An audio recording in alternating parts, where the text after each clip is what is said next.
Good day everyone. Today I will present my pharmacy management system. Introduction. This program is a pharmacy management system developed using Java AWT for the graphical user interface. It includes multiple modules such as login, registration, admin dashboard, inventory management, and sales reporting. This system was created to make a pharmacy operations more efficient. It allows secure login and registration, manages medicine inventory, and provides a way to view a filter sales reports. The application uses AWT components and event-driven programming. Pharmacy app. Main entry point of the application. Key features. Use card layout to switch between screen, login panel, and registered panel. Login panel allows the user to log in. Key features. Collects email and password using text field. Uses an action listener on the login button. This is the login screen. The user needs to enter the email and password.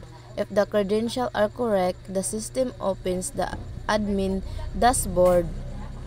So, if mo type ta o ganang wala pa nato nakuan, nang dili pa naka-register sa ani nga kuan, ang mogawas is login field. So, okay. Now, ikuan nato ang ato ang admin gmail.com, then password. Then, ato din siyang ilagin. So, ang mogawas is welcome admin. So, atong i-okay. So, mogawas na ang dashboard. Muni ato ang dashboard. Register panel. Allows the user to create a new account. Key features. Collects username, name, contact, email, password, position, and rule. Uses action listener on register button. So, mauni ang ato ang register panel. Naa siya'y username, full name, contact, email, password, o position o rule. Naatay duha ka button, ang register o ang back. So, mag-fill in ta sa ato ang ibutang nga account. So, nagbutang ta og username, full name, contact number, email,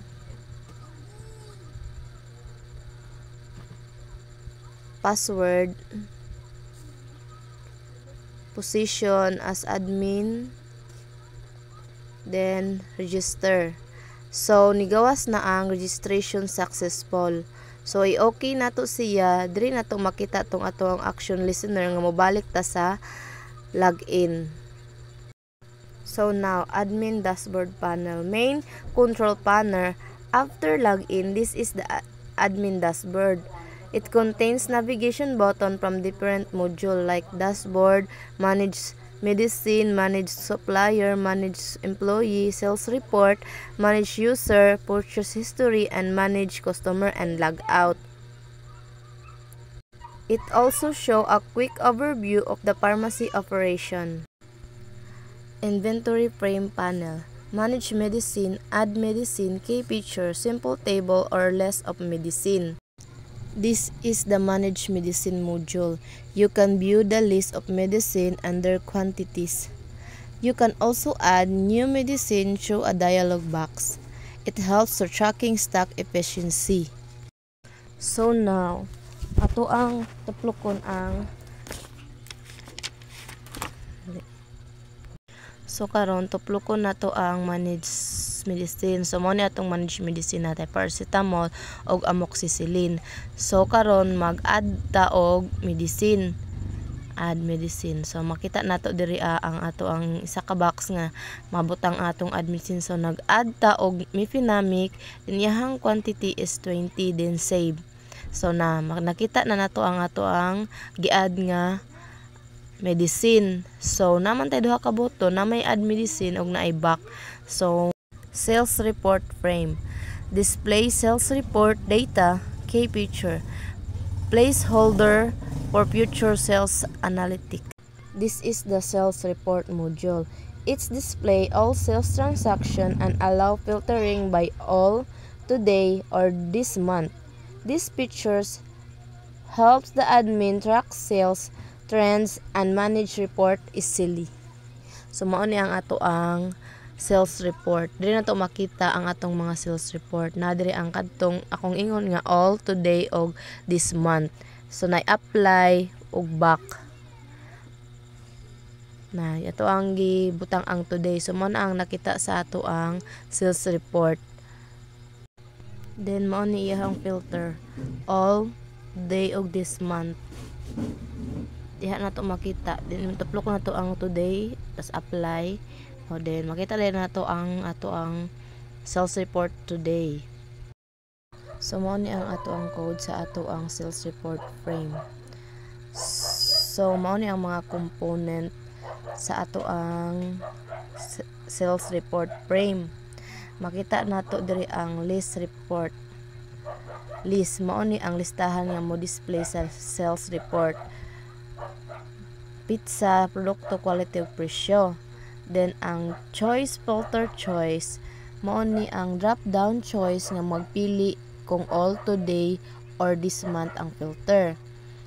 Then ang button ang filter button para i-apply ang filter. Then ang back button para mobalik o close ang window. So mao ni ang ato ang mga title and sizes. Mao ni siya ang set title sa atong sales report o ang iyahang set size nga nag-set sa window title og size. Then ang layout sa set layout gigamit aron ma-layout ang component sa north, center or south. So ang ato ang report list mao ni ang gidugang sa border layout center para makita sa tunga ang list sa cells. So mao ni atong report list. Mao na siya ang ato ang gidugang nga border layout center para makita sa tunga ang list sa atong cells. Then ang panel filter gidugang sa border layout south na dinhi ang label filter choice drop all, today, og this month. Og ang apply button o ang back button.